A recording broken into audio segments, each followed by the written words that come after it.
Olá, meus amados irmãos, a paz e a graça do Senhor Jesus seja sobre a sua vida e a vida da sua família, em nome de Jesus. Sou a irmã Aurinete, sejam muito bem-vindos a esse canal. Este canal é de Deus para a sua vida. Meus amados, vocês já se perguntaram assim, por que a Bíblia promete isso e não se cumpriu na minha vida? Vocês já observaram alguma coisa assim? Muitas vezes não é nem questionando, mas é uma curiosidade para que vocês venham entender, para que a gente venha entender, né? A gente faz algumas perguntas para nós mesmos, querendo entender as promessas de Deus que não se cumprem na nossa vida, o porquê. Nós vamos meditar hoje no Salmo 34 e vamos descobrir o que nós recebemos do Senhor que está enquadrado dentro da Bíblia para nós. O que nós estamos fazendo que se enquadrou na palavra de Deus e que a palavra, as promessas, as profecias foram cumpridas na nossa vida. Vamos lá? Salmo 34, vamos começar aqui pelo verso 7. Olha só, o anjo do Senhor acampa-se ao redor dos que o temem e os livra. Eu acredito, meus irmãos, que você tem temor e eu também. E isso não precisa ser um temor extraordinário para que essa palavra venha se cumprir na nossa vida. Mas de alguma forma, se você teme a Deus, essa palavra de que o anjo do Senhor acampa ao redor da sua vida, ela se cumpre. Ao redor, meus irmãos, imagine você no meio de um ciclo e ao seu redor outro ciclo e ao derredor outro ciclo. Ao derredor fica o inimigo, mas ao redor, vizinho, aquela rodinha lhe circulando, vizinho a você, fica os anjos do Senhor, porque você teme a Deus. Então você se encaixa, esse eu me encaixo pelo temor a Deus. Agora vamos lá, continuar. No verso 8 do capítulo 34, diz assim: provai e vede que o Senhor é bom. Bem-aventurado o homem que nele confia. Você é bem-aventurado se você confiar em Deus. Meus amados, eu não acho difícil confiar em Deus.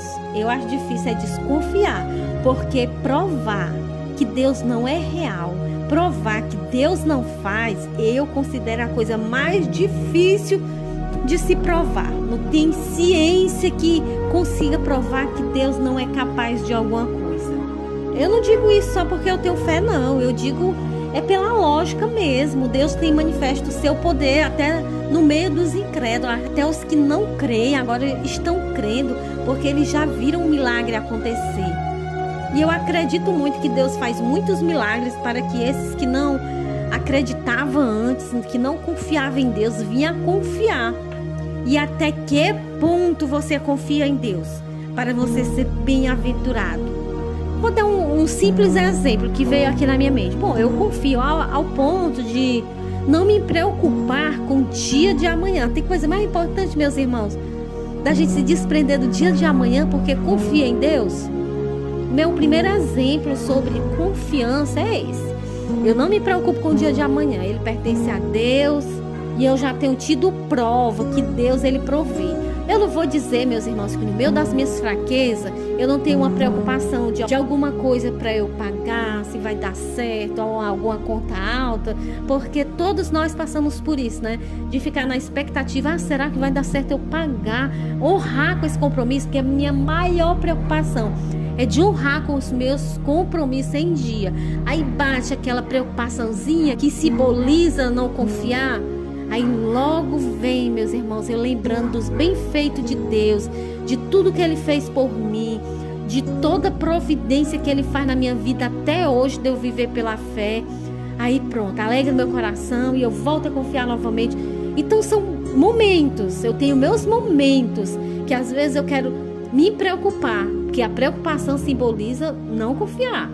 Mas logo, logo passa. Eu acredito que eu sou bem-aventurada, porque eu confio em Deus.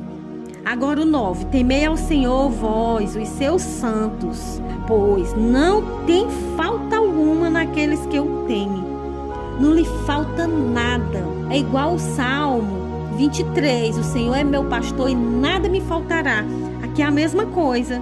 Temei ao Senhor, o seu pastor, vós, os seus santos, pois não tem falta alguma aqueles que o temem. nada falta para aqueles que o temem a Deus. Eu já dei uma mensagem e vai cair dentro de alguma coisa que eu já falei aqui no canal. O que se refere aqui é bem específico, vamos entender. Porque o que eu entendo que se refere aqui, que não tem falta alguma, que nós somos completos, quando nós vivemos satisfeitos com tudo que Deus dá, meus irmãos. Porque tudo que Deus dá é o que nós necessitamos. Com certeza Ele supre toda a nossa necessidade, ainda que não seja luxos na nossa vida, mas o necessário Ele dá. Então não tem falta alguma. Ele provê dia após dia, sobre medida, mas isso significa que não tem falta alguma. Deus não deixou faltar. Agora, se a pessoa espera de Deus muito além do que promete a palavra, né, meus irmãos? Aí não vai se cumprir não, porque Deus não prometeu especificamente o que a pessoa está almejando, que a pessoa cria expectativas. Deus não é na nossa vida para realizar as nossas expectativas, mas dá o que nós precisamos. Essa é a promessa dele. Porque muitas vezes a gente cria expectativas que não convêm com a vontade de Deus. Vamos lá no verso 10. Os filhos dos leões necessitam e sofrem fome, mas aquele que busca ao Senhor de nada tem falta. Esse 10 é bem parecido com o 9. A diferença é que o 9 é temer ao Senhor, não tem falta de nada porque Deus supre. E esse daqui é quem busca ao Senhor. Se você tem buscado ao Senhor, você também não vai ter falta de nada. Mas olha como a comparação é forte. Os filhos dos leões necessitam e sofrem fome. Meus amados, vocês sabem o que os leões fazem para conseguir comida para os seus filhos? Eles lutam, eles velam pela caça, eles correm, eles sofrem, eles ficam acordados, eles lutam de tudo quanto é forma para ver seus filhos saciados da fome. Mas ainda assim, por tudo que eles façam, na força deles, na dedicação deles, como leões ferozes, né, guerreiros, mesmo assim, com toda essa busca, eles não conseguem ser eficazes para seus filhos quanto Deus. Aquele que busca ao Senhor, Deus se agrada. Como buscar? Buscar em leitura da palavra de Deus, buscar em oração, buscar em adoração, buscar em intimidade. Meus amados, Deus se agrada disso. Teve um tempo que eu estava buscando um pouco. Meus amados, eu fiquei tão vazia que não tinha mais, como se não tivesse mais prazer em orar, porque enquanto mais a gente busca, mais a gente sente a presença do Espírito Santo e menos a gente quer sair da oração, menos a gente quer parar a busca. Então, para esses que buscam, não tem falta de nada, porque Deus enche do seu poder, Deus enche de unção. Aí eu entendo que já não é material. Quem busca a Deus tem os banquetes espirituais, unção, graça, poder. Não falta a presença do Espírito Santo na vida daqueles que buscam. Vamos pular aqui para o verso 15, que diz assim: os olhos do Senhor estão sobre os justos e os seus ouvidos atentos ao seu clamor. Se você está na posição de justo, os ouvidos do Senhor estão inclinados para ouvir o seu clamor. Meus irmãos, tem gente que diz assim: justo só Jesus. Se fosse justo só Jesus, não estaria no plural aqui, né, meus irmãos? Os justos clamam e o Senhor os ouve, é tudo presente. O justo clama e o Senhor os ouve. Existe justo sim sobre a terra, porque nós somos justificados. A partir que nós somos justificados pela morte de Jesus na cruz do Calvário, pelo sangue de Cristo, nós fomos justificados, meus irmãos. Nós nos tornamos justos. Agora, para permanecer nessa posição, é um esforço nosso, não é? Na posição de justo. Então, os justos clamam e o Senhor os ouve e os livra de todas as suas angústias. Se você é angustiado, é um justo, clame a Deus para a sua angústia sumir, porque Deus é fiel para cumprir com a sua palavra. Agora, tem promessa para justo, meus irmãos, que somente se enquadra Jesus Cristo.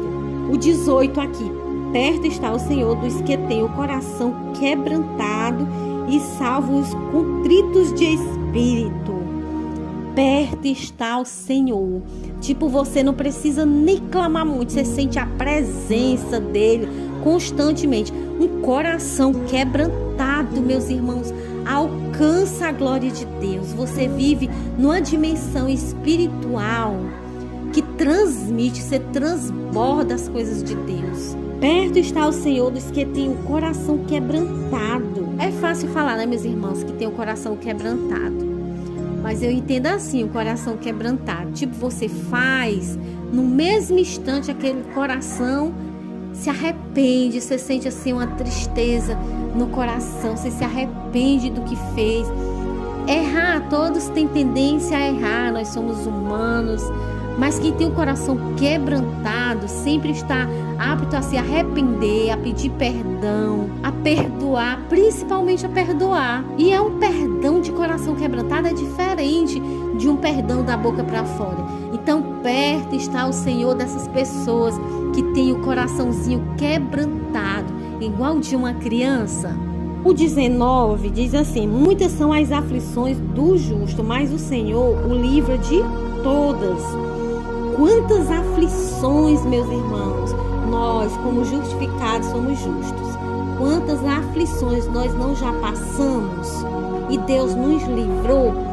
Vem sobre nós, quando vê, Deus dá um refrigério, tira do nosso coração a dor, nos limpa, nos faz respirar, viver com alegria, porque as aflições atormentam a gente, né? É um tormento quando nós estamos aflitos, nem concentrar, nem sentir alegria a gente sente. Mas Deus livra, Deus nos limpa. E eu vou ler o verso 20 aqui, que se refere ao justo, que se referiu aos outros versos. Ele lhe guarda todos os seus ossos, nem sequer um deles será quebrado. Aí você diz assim: eu já vi tanto cristão, bonzinho, pastor, sofrendo acidente, quebrando os ossos. Meus amados, mas isso aconteceu, esse livramento em Jesus. Você acha que a gente também não é livre de muitas vezes de acidente e a gente nem sabe? Por quê? Porque Deus não quer que os nossos ossos sejam quebrados para se cumprir essa palavra de justo na nossa vida. Ele lhe guarda todos os seus ossos, nem sequer um deles será quebrado. Jesus estava ali naquela cruz e de um lado e de outro de Jesus tinham dois malfeitores. E aí no outro dia era sábado e os judeus não trabalham sábado, não faz sacrifício algum dia de sábado, e estava ali acelerando naquela sexta-feira para que a morte daqueles três não viesse a acontecer no sábado. Tinha que ser concluído por outros motivos judeus, por outros costumes judeus, tinha que ser cumprido naquela sexta-feira. Então queriam acelerar a morte deles. E aí o malfeitor de um lado foram lá quebrar a perna, e o malfeitor do outro lado de Jesus foram lá quebrar as pernas para acelerar a morte. Enfim, eu acho que é para acelerar a morte mesmo, porque pular Jesus, se Jesus estava na ordem de um do meio e depois o outro, pularam Jesus, não quebraram os ossos de Jesus, meus amados, e vieram com a lança para Jesus e não quebraram os seus ossos, porque essa palavra se cumpre sim, meus irmãos.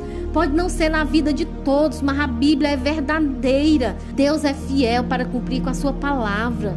Basta que nós sejamos enquadrados nela. Essa daqui dos ossos não serem quebrados, eu sei que muitos se enquadram como justo e que Deus livra de acidente, livra de uma coisa, livra de outra, porque estão enquadrados. Você está enquadrado como justo. Deus tem lhe livrado de acidente, Deus tem livrado os seus filhos que estão na presença dele. A palavra de Deus é fiel.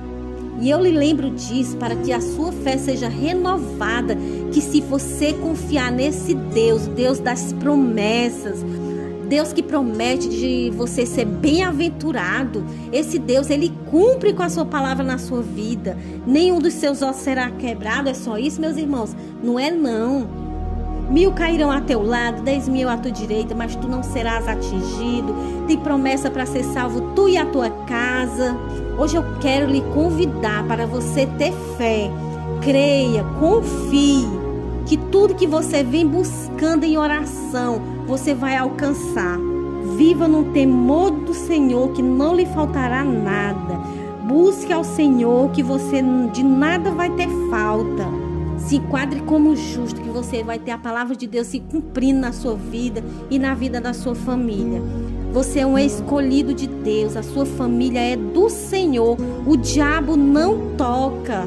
1000 cairão a teu lado e 10.000 à tua direita, mas tu não serás atingido. Creia que esta palavra Deus cumpre.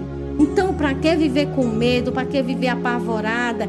Entregue seus filhos na mão do Senhor e descanse. Viva em paz, viva confiante. Amém, meus amados? Pois muito obrigada por ter assistido esse vídeo até aqui, ouvido esse áudio, recebido a palavra de Deus ao seu coração. E eu lhe peço, se você não é inscrito nesse canal, se inscreva, deixe seu like, compartilhe esse vídeo para abençoar mais pessoas. E ative o sininho das notificações para que sempre que a gente postar, vocês sejam notificados. Deus abençoe você e a sua família poderosamente. Até a próxima oportunidade, em nome de Jesus. Amém.